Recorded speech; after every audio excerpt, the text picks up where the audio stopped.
Gente, obrigado por quem veio. Vou compartilhar com vocês um pouco da minha pesquisa. Obrigado pelo convite também, professora Egli, a todo o programa. A minha ideia aqui é conversar com vocês por uns 25 minutos, apresentando um pouco da minha jornada de conhecimento mesmo. A ideia, obviamente, é compartilhar esse conhecimento, trazer para vocês algumas ideias que a gente vai pesquisando e discutindo dentro da academia. Obviamente, quem está dentro do dia a dia da sala de aula tem inúmeros desafios e a ideia é que a gente consiga entender um pouco as nuances do porquê que os alunos têm determinadas atitudes e como que as plataformas, aí no meu caso, da minha apresentação, como que as plataformas, elas de fato interferem um pouco na dinâmica social do aluno. Então, como que de fato essas plataformas podem mudar comportamento, que tipo de atividade ou ação o aluno acaba tendo quando ele está imerso dentro das plataformas. É importante e é interessante fazer essa discussão aqui com vocês no momento em que a gente está discutindo a nível nacional a proibição do celular dentro de sala de aula ou não. Então, foi curioso porque eu estava produzindo essa apresentação e pensando, ué, será que se eu chegar, na hora que eu for chegar lá, a gente já vai ter definido de fato o que vai acontecer dentro de sala de aula? E o fato é que, enquanto também professor de sala de aula, a gente tem sempre uma dinâmica de será que eu proíbo? Será que eu não proíbo? Será que é uma ferramenta que auxilia? Será que dá mais dispersão do que auxilia? E acho que esse é um pouco da tônica da apresentação que eu pretendo fazer para vocês agora.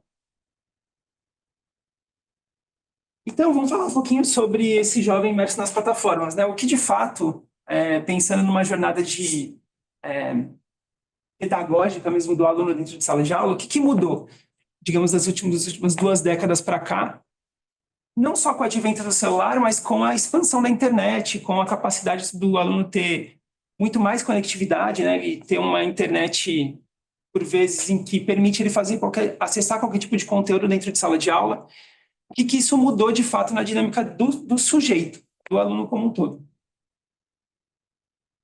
Para começar essa explicação, acho que é importante situar um pouco sobre o tipo de plataforma que eu estou falando, né? E aí, muitas vezes, a gente vai explicar o que é uma plataforma, como uma rede social, como uma plataforma de carona, por exemplo, um Uber. E a gente fala, a plataforma é uma coisa simples, é uma arquitetura tecnológica que liga o ponto A ao ponto B, um desejo do usuário com o objetivo que ele tem. Então, o Uber, em tese, ele não é dono do carro. O Uber é dono da infraestrutura tecnológica que faz o usuário chegar de um ponto ao outro, né? Ele conecta pessoas que querem carona com caroneiros, digamos assim.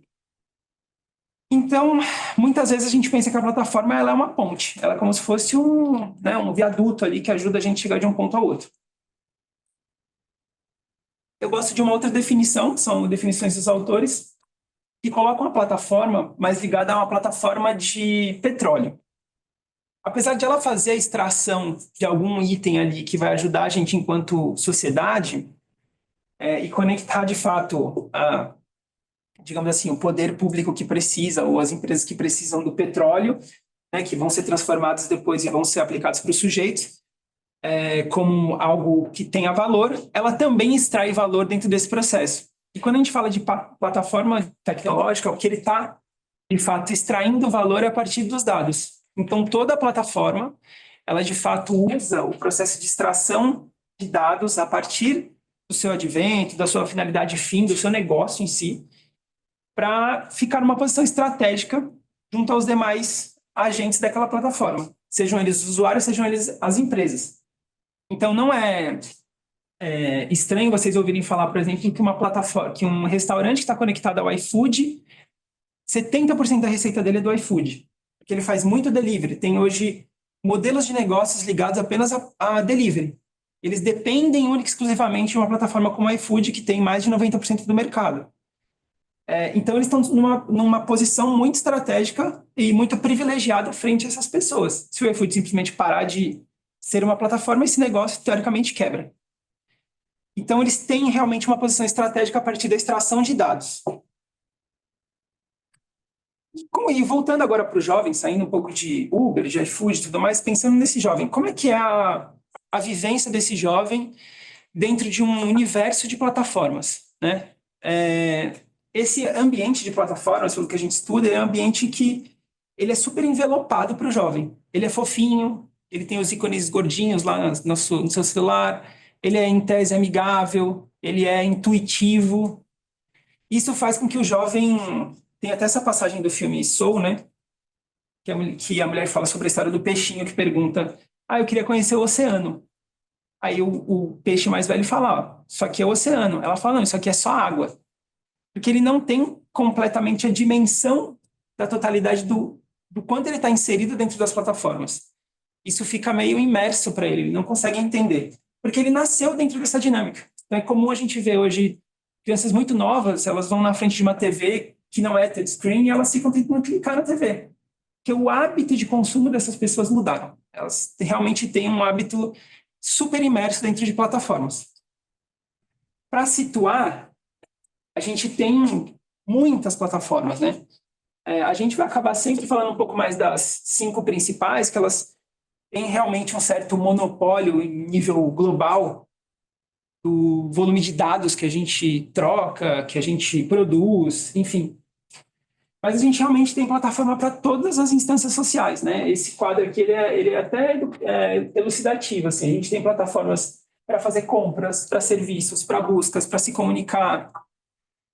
Então a gente vai acabar tendo um horizonte de plataformas muito grandes e, de fato, as pessoas estão realmente fazendo quase todas as suas atividades online por dentro de algum tipo de plataforma.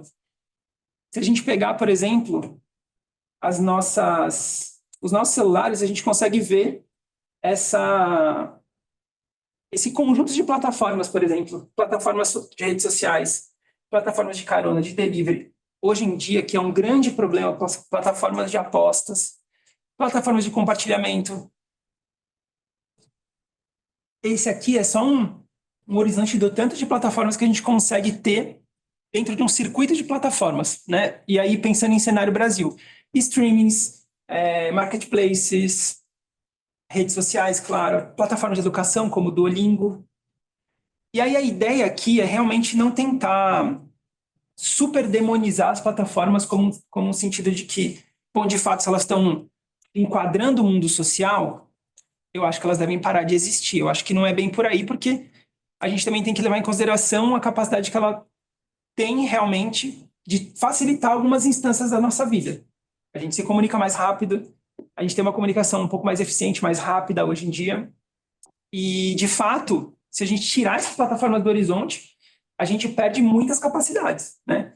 Então, vale a pena a gente pensar em como a gente se comunicava antes de ter um WhatsApp, por exemplo, para o que a gente tem hoje, em nível de, enfim, capacidade, expansão de até onde chega a mensagem e tudo mais. Mas, obviamente, a gente tem que problematizar as plataformas porque elas estão extraindo, de fato, um valor monetário frente às nossas interações com elas, né? E aí a gente tem que entender qual é o tamanho da responsabilidade que elas têm perante a isso, principalmente dentro de sala de aula. E essas plataformas, de fato, elas acabam interferindo na forma como a gente consegue entender o mundo, né? O Nick Coldry vai falar essa frase aqui, né? Que elas, de fato, possuem a capacidade de enquadrar o mundo social, né? Elas conseguem editar o que a gente vê, o que o aluno vê, o que o aluno consome, como ele consome. Elas criam filtros a partir dos seus algoritmos e conseguem mudar a dinâmica de entendimento de um aluno, de fato, sobre um determinado termo. Não é, a gente não precisa ir muito longe, né? A gente tem realmente um fenômeno hoje muito gritante, assim, em nível de pessoas acreditando que a Terra é plana novamente. Isso é quase que exclusivamente um discurso que circula dentro das plataformas. Então, dentro das redes como o YouTube, a gente vai ter diversos vídeos com a teoria de que realmente a Terra não é redonda.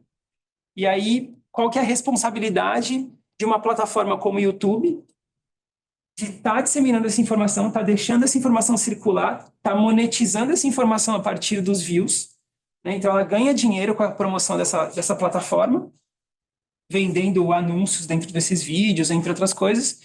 Qual que é a responsabilidade dela de deixar circular uma informação como essa? Entre outras tantas informações que a gente poderia discutir.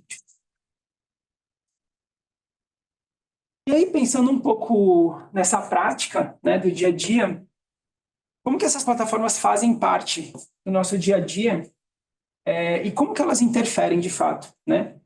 Tentando explicar esse conceito, que eu acho que é um conceito complicado de entender, a gente tentou criar que eu acabei dando o nome de Ecologia das Plataformas e dar o nome também da apresentação, que é entender quais as instâncias que existem dentro da plataforma, que interferem de fato dentro da vida dos sujeitos. E aí, pensando em instâncias que a gente vai chamar de dimensões de interferência, como que de fato também a gente tem um circuito de literacias possíveis para fazer com que esse aluno tenha mais autonomia, que esse aluno possa ter mais capacidade de julgar, de repente, uma informação, como eu citei aqui da Terra plana, se aquilo de fato, de cara, assim, quando ele olhar aquela informação, talvez pela estética, talvez pelo conteúdo, talvez pelo canal, talvez por entender que o ponto que está passando aquela mensagem tem implicações, e ele consiga julgar de fato, ele consiga entender essas nuances dentro da comunicação. E aí a gente vai trazer o Antônio Zuma aqui, que é um dos principais autores dessa apresentação, que ele fala essa frase, né? A sociedade da onipresença das telas. Então, antigamente a gente tinha um comportamento até um pouco melhor, que era, seu computador estava na sua mesa, você saiu, foi tomar uma água, você se desconecta um pouco da sua tela. Hoje parece que a gente não tem mais desconexão. A gente leva a tela para todos os lugares, inclusive para a sala de aula. E aí esse é um grande problema que a gente vai enfrentar. E para entender um pouco mais simples essa estrutura, ela funciona assim, né? A gente tem as dimensões de interferência, a esfera social, que interfere muito na vida do aluno, o que o pai pensa, o que o professor pensa, essa dicotomia, às vezes, né, que o pai quer dar um tipo de informação para o filho dentro de casa, e o professor está trazendo com base em livros, em uma outra dinâmica. Essa esfera social que, às vezes, o aluno fica, será que eu acredito no meu pai nesse ponto? Será que eu acredito no que eu aprendi dentro de sala de aula nesse ponto? A gente vai ter a estrutura algorítmica, que de fato edita o mundo. Então, se vocês tiverem um comportamento, por exemplo, de simples assim, pega o telefone de uma outra pessoa que tem a mesma rede social que vocês e mexe na timeline deles e vocês vão entender que é muito diferente da de vocês. E mesmo que vocês partam no mesmo lugar, tenham a mesma profissão, tenham os mesmos em tese e valores, vocês começam a estranhar aquela timeline, porque ela não foi feita para você. Aquela informação parece que está no lugar errado, não é aquilo que você queria ver. E essas estruturas algorítmicas, de fato, elas interpelam esse aluno. A gente tem as plataformas de redes sociais, que a gente tem um monte de implicações, né? Às vezes uma busca ideal pelo corpo, às vezes uma capacidade de enxergar no outro, esse influenciador de redes sociais, às vezes até na vida de um coleguinha, uma vida de glamour, assim, que ele não está tendo, e a gente sabe essa implicação que acontece para o aluno quando ele tem contato com esse monte de conteúdo de redes sociais que parece que vendem um mundo ideal para ele, ele não está tendo aquilo, ele está tendo um dia monótono como todos nós temos. Mas na vida das redes sociais parece que é uma vida extraordinária. E a gente também tem um outro ponto, a gente tem um monte de plataformas de aprendizagem, a gente tem Kahoot, a gente tem o próprio Duolingo, a gente tem plataformas que ajudam a gente a, de fato, já que esse aluno está super imerso em plataformas, por que não usar as plataformas como um processo pedagógico? Dentro do artigo do Antônio, que eu deixei disponível no último slide, ele conta algumas experiências assim que são interessantes para a gente pensar nesse contrato pedagógico que a gente fala em sala de aula, né? E dentro desse processo de ecologia, a gente também tem as literacias. A gente vai ter a tutoria pedagógica, o papel realmente do professor para direcionar o aluno, né? Então, trazendo até minha experiência do dia a dia, de sala de aula mesmo, eu acho que foi bem marcante a história da Princesa Isabel, por exemplo, que você aprende de um jeito na escola no começo e você vai reaprender de novo quando você está nos anos finais da escola. Esse processo pedagógico ajuda o aluno a ter senso crítico. Então, sem o processo de tutoria do professor, o aluno ele está sempre muito chapado no nível de informação que ele vai consumir, ele não consegue aprofundar esses processos. Então, é muito importante o processo do professor dentro disso. A gente vai ter a literacia midiática, que é aprender a entender esses processos dentro das mídias. Quem está fazendo esse tipo de mensagem? Essa mídia está correndo de que forma? Por que esse vídeo é curto? Por que aquele vídeo é longo? Por que o jornalismo da TV tem uma dinâmica de apresentar uma informação e o do TikTok tem outra? E o aluno aprender a construir isso, e aí ele tem minimamente o que a gente chama de literacia algorítmica, capacidade dele começar a julgar o que de fato está chegando para ele. Por que que o algoritmo prioriza uma informação e não prioriza outra? Então, esse é um conceito que eu ainda estou trabalhando dentro dos circuitos. Trabalhei bastante no meu mestrado, vou seguir trabalhando no doutorado. Mas é um pouco de entender como as mídias, né, as redes sociais, as plataformas, elas também se estruturam enquanto um ambiente ecologicamente constituído, né, pensando em ecologia mesmo.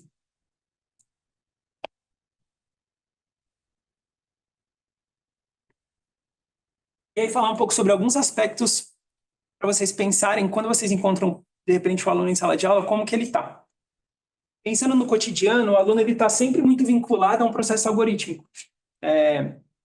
Não sei se vocês já pararam para raciocinar sobre isso, mas o processo de você scrollar uma rede social, ele foi feito mimetizando o processo de você puxar uma alavanca de caça-níquel.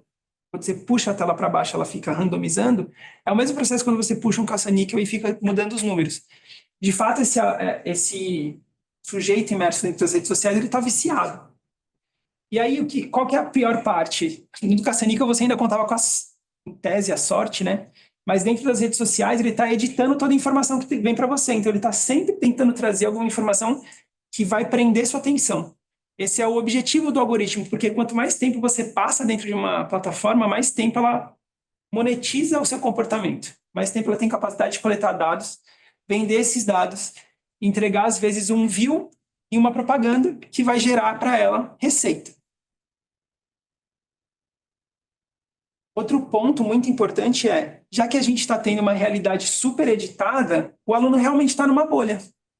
Então, o sujeito está numa bolha, né? O Pariser vai chamar de seu conceito lá de filtro bolha, em que, de fato, a gente não consegue furar essa bolha. Cada vez que ele vai pesquisando sobre, por exemplo, terraplanismo, cada vez mais ele vai entrando para dentro dessa bolha, e aí fica muito difícil você puxar ele de lá de dentro de novo.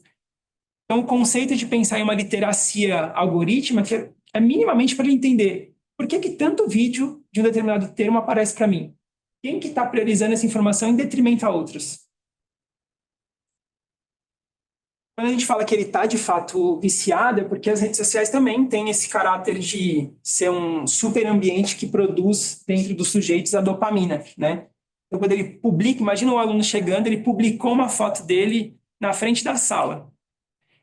Ele tem realmente um processo de dopamina de querer analisar a performance da sua publicação dentro das redes. Então ele vai tirar o telefone do bolso, ele vai ficar vendo quantos likes ele tem dentro desse circuito, porque ele quer saber isso. Isso é importante, isso aumenta essa dopamina, isso acelera o metabolismo dele, ele realmente está viciado, então ele quer ficar acompanhando essas redes, porque ele quer esse retorno social.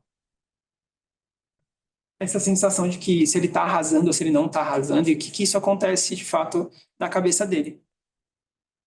A gente tem outro grande problema, que a gente ainda está discutindo e vai discutir, né, que é a gente vende uma vida super perfeita nas redes sociais, mas agora, não agora, mas já faz bastante tempo, mas a gente também vende um processo de que não precisa mais de uma formação, não precisa mais estudar. Você agora pode ganhar dinheiro na internet, inclusive com apostas online, né? E tem uma informação que chegou há pouco tempo aí dizendo que as apostas online interferem, inclusive, na capacidade do aluno se continuar estudando ou não. Então, alguns comprometem sua receita, por exemplo, da faculdade em apostas. Ou dizem que não conseguem entrar na faculdade porque a receita que eles separaram para esse tipo de inserção ali nos estudos, ele está gastando com aposta. Então, bet é uma outra capítulo à parte. A gente poderia ficar falando só disso hoje. Eu não sei se vai rodar o meu vídeo aqui, mas esse é um experimento interessante de internet, né? Para vocês entenderem dentro dessa construção. Fizeram um perfil como se fosse uma pessoa de 13 anos, um jovem de 13 anos, colocaram alguns. Quando você entra numa rede social, você faz seu perfil, você cria alguns atributos, né? Então eles criaram. Olha, eu gosto de humor, lifestyle, vida fitness, esporte, conteúdo motivacional. Eu sou homem, eu tenho 16 anos. E em 10 minutos, mais ou menos, eles ficaram scrollando ali, né, TikTok, para entender que tipo de conteúdo esse jovem ia ser direcionado. E a tese deles dessa publicação é: se você fosse um menino de 13 anos, sem supervisão na internet, provavelmente você seria misógino. Por quê? E aí ele tem esse conteúdo. Vamos ver se vai passar.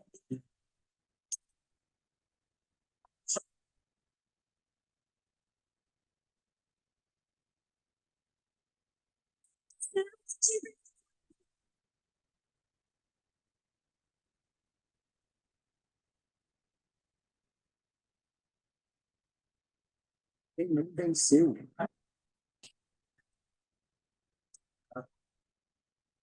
Isso aqui são, sei lá, 25 segundos ou menos, mas em 25 segundos você tem condensado um monte de informação muito complicada para um jovem sem supervisão na internet consumir de fato. Então, você tem mensagem misógina, você tem mensagem sobre liberação das armas, você tem uma mensagem motivacional do tipo, para de ouvir quem não venceu, você mistura isso com carro. Então, assim, ao longo do processo, mistura isso com músicas que estão com a trend no momento, então que esse jovem gosta da música, mas a mensagem que está passando na tela é outra. Então, assim, sem supervisão, é muito complicado um jovem muito novo mexendo no celular, mas imagine esse jovem que está dentro da sala de aula, está consumindo isso, seus amigos também estão consumindo esse tipo de informação, eles estão discutindo isso, né? Então a capacidade que a gente fala da rede de enquadrar o mundo social é isso. Ela coloca em circulação esse tipo de informação que vai permear o mundo social dentro da discussão dos jovens. Isso torna muito mais complicado o processo pedagógico do professor. E aí, gente, para não me estender muito mais, eu também já estourei meu tempo.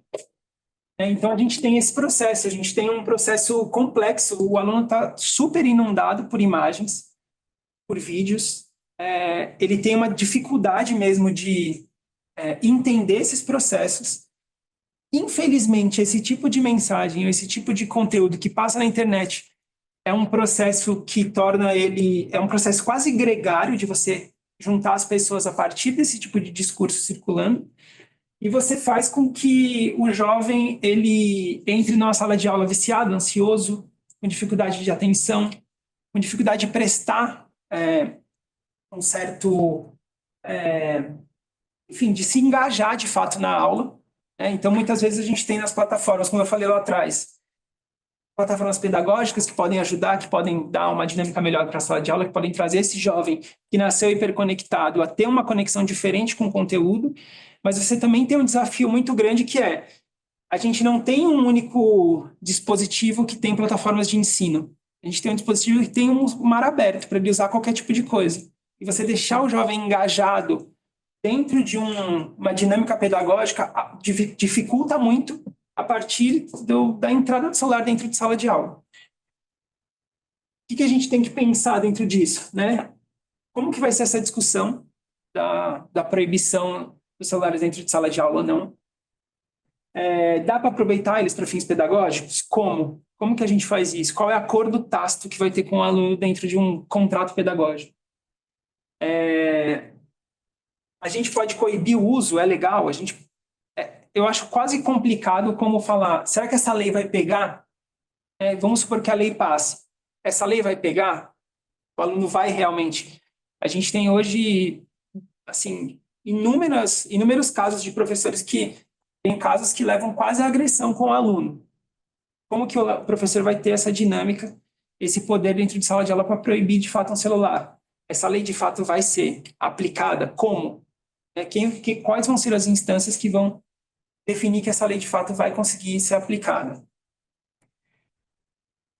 E esses são alguns dos processos que a gente tem que pensar e refletir. Para além disso, a gente vai ter um problema dentro desse contrato pedagógico, né? Então, buscando soluções, obviamente, no alto da minha boa vontade, porque, de fato, acho que os professores têm mais capacidade de pensar em boas soluções. O que a gente pode pensar para um processo de contrato pedagógico, né? Então, esse aluno está viciado. Eu posso tomar o celular dele? Eu posso tirar esse objeto de vício? Tem alguma forma de usar esse objeto de vício ao favor do processo pedagógico? Se eu coibir, ele vai ficar agressivo, ele vai ficar ansioso? Como que eu vou lidar com esse aluno dentro de sala de aula?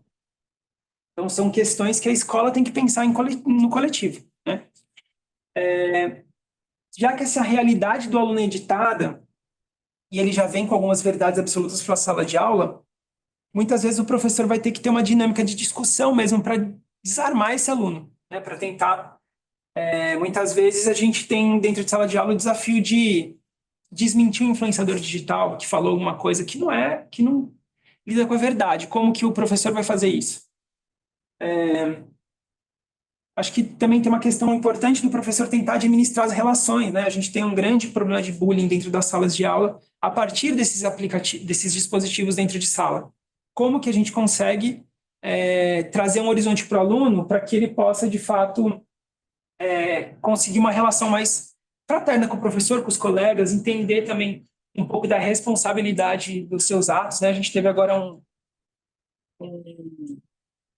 enfim, a gente teve a morte de um aluno em uma escola aqui da região central, por conta de bullying, né? Então, até onde a gente sabe. E esse é um grande problema, né? A gente tem, dentro desses celulares, uma dificuldade mesmo de conseguir fazer com que o aluno tenha um bom uso disso, até por conta da idade dele, da capacidade dele de estar com tanto poder na mão, literalmente. Contrato pedagógico, eu acho que ele tem que ser repactuado sempre, porque esse aluno já está ansioso, viciado e ele é disperso. Então, se a gente não repactuar sempre esse contrato pedagógico, a gente corre sérios problemas. Tem uma questão também que ficou bastante interessante de analisar nesse percurso, fazendo essa apresentação, que é essa relação do aluno no pós-pandemia com o celular. Ele quebrou seus vínculos de relação por 2 anos com a escola, ele volta, de certa forma, estranhando esse coleguinha de escola, porque as relações se perderam por 2 anos. Para a gente, que é adulto, às vezes a gente perde uma relação por 1 ano, 2. A gente estranha aquela pessoa que a gente conhece quando a gente vai reencontrar. Ele ficou super imerso numa realidade de celular, de telas. Então, você resgatar esse aluno dessa realidade também é um ponto a ser pensado pelo professor dentro de sala de aula. Porque alguns alunos podem estar super prontos para interagir socialmente, outros não. Outros podem estar muito ainda dentro dessa realidade do celular deles. E aí pensar também em ampliar, se de fato a gente for proibir, se de fato a gente for usar, quais são os usos que uma plataforma como o celular pode ter em nível de pedagogia mesmo, para dentro da sala de aula. Então, fazer dinâmicas em que outras plataformas de educação possam ajudar o aluno a consumir melhor o conteúdo de uma aula, pensar em como a gente utiliza, pensar inclusive na realidade de uma escola, se o aluno tem capacidade de banda de internet para todo mundo participar, se de fato o professor vai ter que fazer isso em uma tela para ele, não para todo mundo, porque a gente tem diversas realidades em um país quase continental como o Brasil. A gente tem uma realidade um pouco mais privilegiada em São Paulo, mas isso não se reflete no país todo. E, gente, agora oficialmente eu estou chegando ao final, né? Então, a gente tem, dentro desse contexto, né, dentro do contrato pedagógico, alguns recursos. De fato, o celular ele tem recursos inquestionáveis.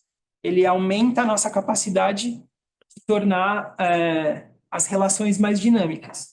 A questão é o que é dispersão, o que é conhecimento, o que é vício, e a gente não consegue de uma coisa e a outra, a gente está preso em um universo só. Por fim, essas são as referências. Eu vou, obviamente, depois disponibilizar para a professora Egli, para ela passar para vocês. Com isso, eu agradeço com o meu likezinho aqui, fazendo assim. É isso, gente.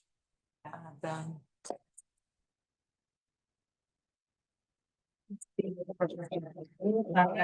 Sim. Estou colocando aqui no chat. Fala se alguém quiser fazer alguma pergunta, pode abrir o microfone e fazer no chat. Tá, eu vou escrevendo. Ah, você está se inscrevendo. vou deixar vocês fazerem, mas eu vou abrir o chat aqui que eu vejo. Sim. Aí, gente, quem quiser fazer que tiver aqui na nossa ligação, pode fazer. Aí eu leio aqui. Vamos passar para a professora Tânia. Tá bom, pode falar. Não, ainda não temos. Cássio, muito obrigada. Foi muito instigante a sua apresentação. Eu fui anotando, aí você faz um recorte, enfim. Eu fui anotando ao longo e aí tem três aspectos, assim, tem muitos, mas... Então, o primeiro, eu acho que para a gente, professor, porque a gente ouve muito falar plataforma, e a gente fala muito em algoritmo e plataforma.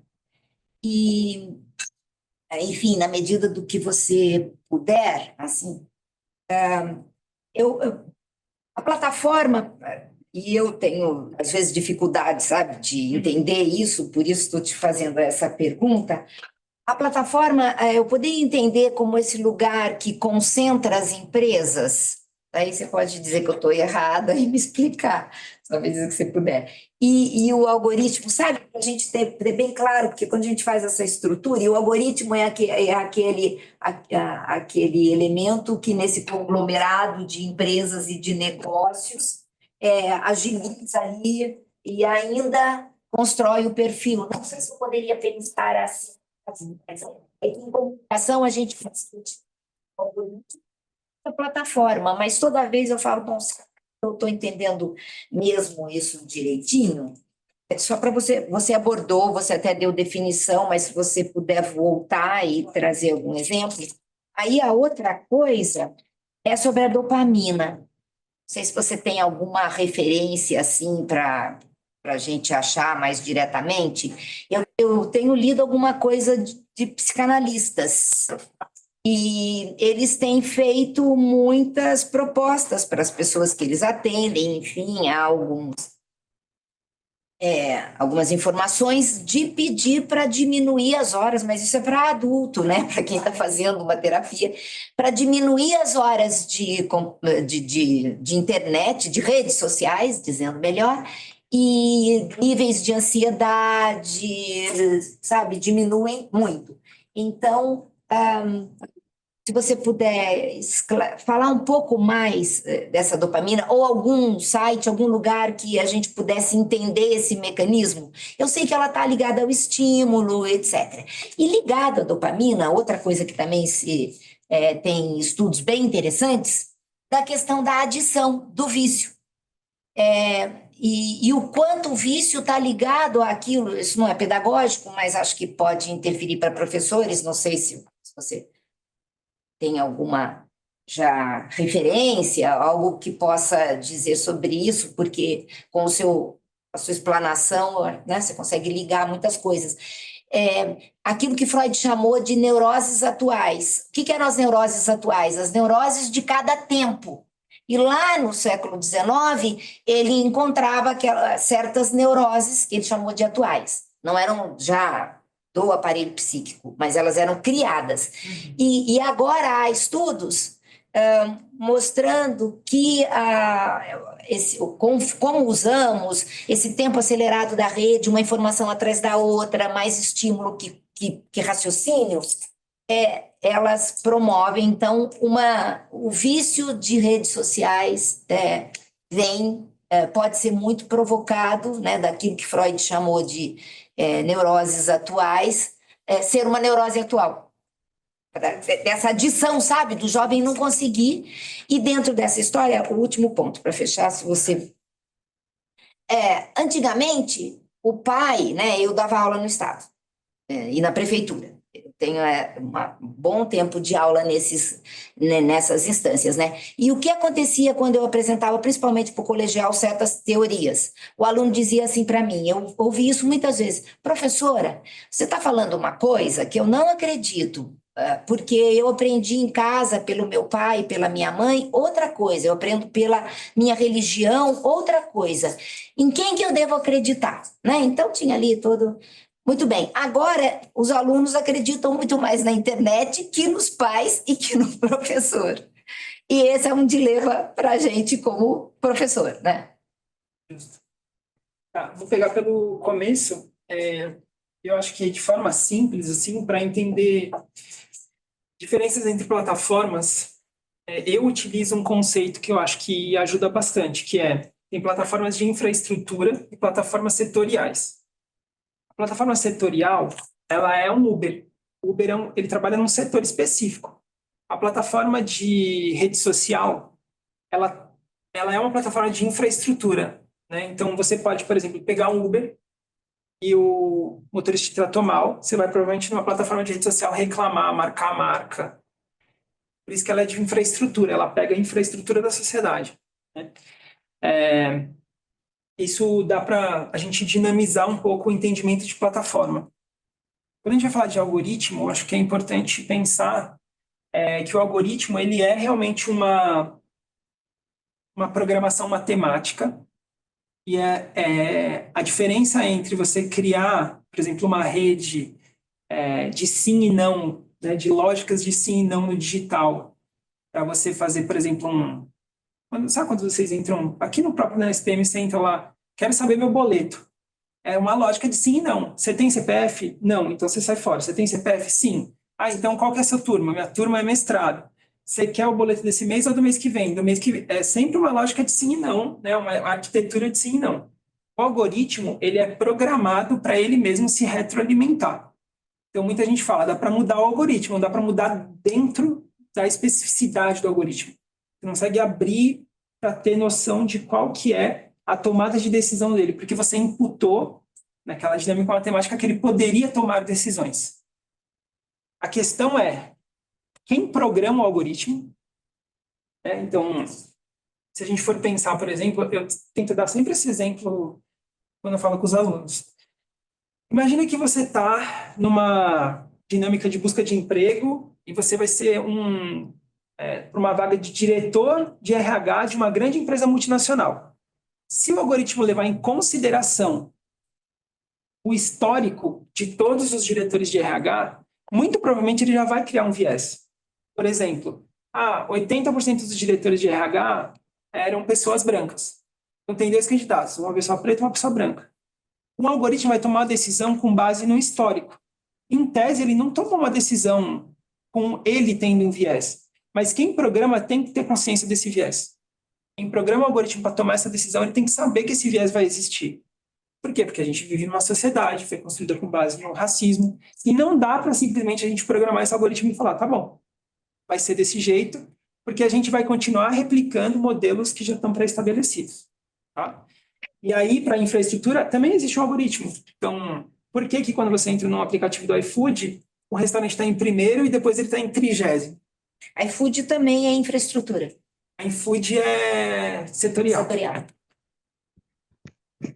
Os setoriais parecem que têm menos capacidade de intervir na nossa relação, mas só parecem. Essa relação que eu falo, ela é normal. Você pegar um restaurante que está em primeiro e na outra semana ele está em 30º. Então, eu já tive relações, isso por conta de mercado, de conversar com pessoas que têm restaurante e falar, cara, meu faturamento caiu 70% essa semana porque eu mudei de posição no iFood. Quem escolheu? Quem tem poder para fazer com que o negócio perca 70% da sua rentabilidade por uma escolha algorítmica? Alguém está ganhando dinheiro com isso, alguém está perdendo dinheiro com isso. Então, eu acho que esse é o ponto. E, Cássio, só para esclarecer, nesse caso, caiu da primeira para a 33ª, porque alguém pagou mais para estar lá na primeira? Às vezes sim, mas às vezes é uma dinâmica algorítmica que você não controla. Então, às vezes é a nota que você recebeu social no iFood. O entregador veio aqui, a comida estava fria. Para te dar uma nota mais baixa, você desce. Qual que é o grande problema? As regras não são claras. De todas, da infraestrutura às setoriais. As regras não são claras. Vocês podem fazer um estudo sobre influenciar pessoas que tentam ser criadores de conteúdo e é desesperadora a vida deles. Então agora é só vídeo curto, então vou fazer só vídeo curto. Ele faz 150 vídeos curtos e não chega. Ele fala, gente, mas o que aconteceu? A regra não é clara. O algoritmo não é claro. E é tão maluco que parece que às vezes não é claro nem para eles e nem para a gente. Parece que eles programaram alguma coisa que está funcionando, dando lucro para eles, e eles não querem nem mexer nisso. Fala, gente, se não funciona para você, tem que ter jeito, amigo. Eu não vou me meter nisso. E sobre dopamina, tem um livro, eu esqueci o nome do autor, que chama Geração Dopamina. Ele fala exatamente sobre isso, sobre essa relação social. Em sala de aula, para trabalhar com os alunos, eu gosto muito do dilema das redes, porque ele fala de forma didática, o aluno vai entender. Tem no Netflix, eu não sei se no Prime. Eu acho que tem no... Netflix eu sei. Sou eu. Só tirar o áudio. João. Bom, tem também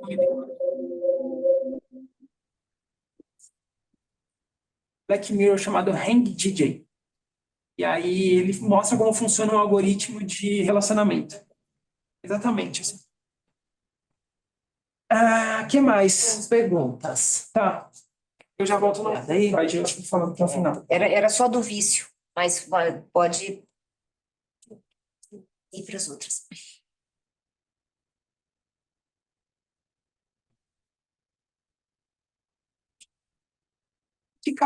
De cabeça eu não cheguei a ler nada do Ricardo Antunes, mas enfim, vou dar uma olhada Da porque ele. caracterização, que é um pouco o que você estava falando. Tá. Eu acompanho bastante o Rafael. Trabalho, principalmente. Sim, eu acompanho bastante o Rafael Groman. Eu acho que ele tem um trabalho bastante amplo sobre trabalho de plataforma e tudo mais. Ricardo cita o Brohman nos trabalhos dele. Tá? Tem um filme muito bom que chama Você Não Estava Realmente Aqui. Se eu não me engano, está na Prime Video, que conta a história de um cidadão inglês que ele começa a trabalhar quase como um Uber, assim, de entregas. E aí começa a mostrar a vida dele. Ele não pode se envolver num trabalho, acho que de 8 horas, porque ele tem algum problema de saúde da família, que ele tem que ficar monitorando. E ele está sempre tentando voltar para casa para ajudar essa pessoa e fazer as entregas dele, mas a Kombi não é dele, a carga não é dele, em algum momento ele se acidenta também, aí ele perde o trabalho. Esse filme é bem interessante para fazer para ter algum produto um pouco mais simples para entender o processo de trabalho de plataforma.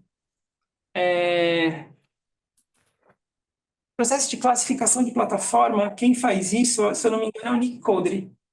Ele tem um texto, se não for ele, é o José Van Dyke, que trabalha com classificação de plataformas. Aí nasce essa classificação entre plataformas setoriais e plataformas de infraestrutura. O que mais? Se tem mais alguma coisa? Não sei se eu respondi. Tem mais uma pergunta assim. Levando em consideração. Quer que eu faça a pergunta para você? Eu não consigo ler aqui. É. Levando em consideração que na Finlândia a proibição do celular nas escolas teve como impacto X, como você, Cássio, acha que medida similar afetaria o contexto educacional no Brasil, considerando nossas particularidades culturais e socioeconômicas? Eu sou super defensor de proibir o celular agora. Tem que proibir agora. E aí a gente dá um tempo sem celular para a gente entender os impactos, se são positivos e negativos, a gente retoma depois para entender como a gente pode trabalhar com o gadget dentro de sala mesmo. Eu acho que, diante de um cenário em que a gente está hiper dopaminado e hiper viciado, o melhor caminho seria realmente proibir por hora, né? Já tem algumas medidas, instâncias interessantes para pensar. Então, onde vai proibir o celular? Onde fica? Tem escolas que começaram a distribuir pochetes para os alunos e tem aquele cadeadinho tipo de loja, C&A, você vai desconectar a roupa ali, então o cara trava no começo da aula e ele destrava no final da aula. Para o aluno também não ter aquela sensação de que ele está longe do celular, o celular dele está ali, né? E aí também tem que tomar cuidado, porque se ficar tendo push notification toda hora, o aluno vai ficar desesperado, com o celular vibrando na pochete, ele vai querer, pelo amor de Deus, o que está acontecendo? Eu acho que agora, para a gente, enquanto sociedade, o melhor caminho seria realmente proibir como um todo e deixar sempre a cargo do professor dentro de sala de aula usar para alguma atividade pedagógica. Então, se numa realidade hipotética, se o celular ficar dentro de uma caixa na mesa do professor, em algum momento ele pode falar, gente, eu vou subir aqui um link no Kahoot e a gente vai fazer uma votação. E aí cada um pega seu celular ali naquela aula específica e usa para fins pedagógicos. Que do momento em que a gente está, assim, as experiências que eu tenho tido, tanto leitura quanto no dia a dia com os professores, é que tem melhorado muito a atenção do aluno quando ele não usa o celular. Então, eu acho difícil ir contra essa realidade hoje. Né? Acho que é um caminho até para a gente retomar um pouco o poder dentro de sala de aula. Tem que ter uma instância maior realmente para dar esse poder para a gente.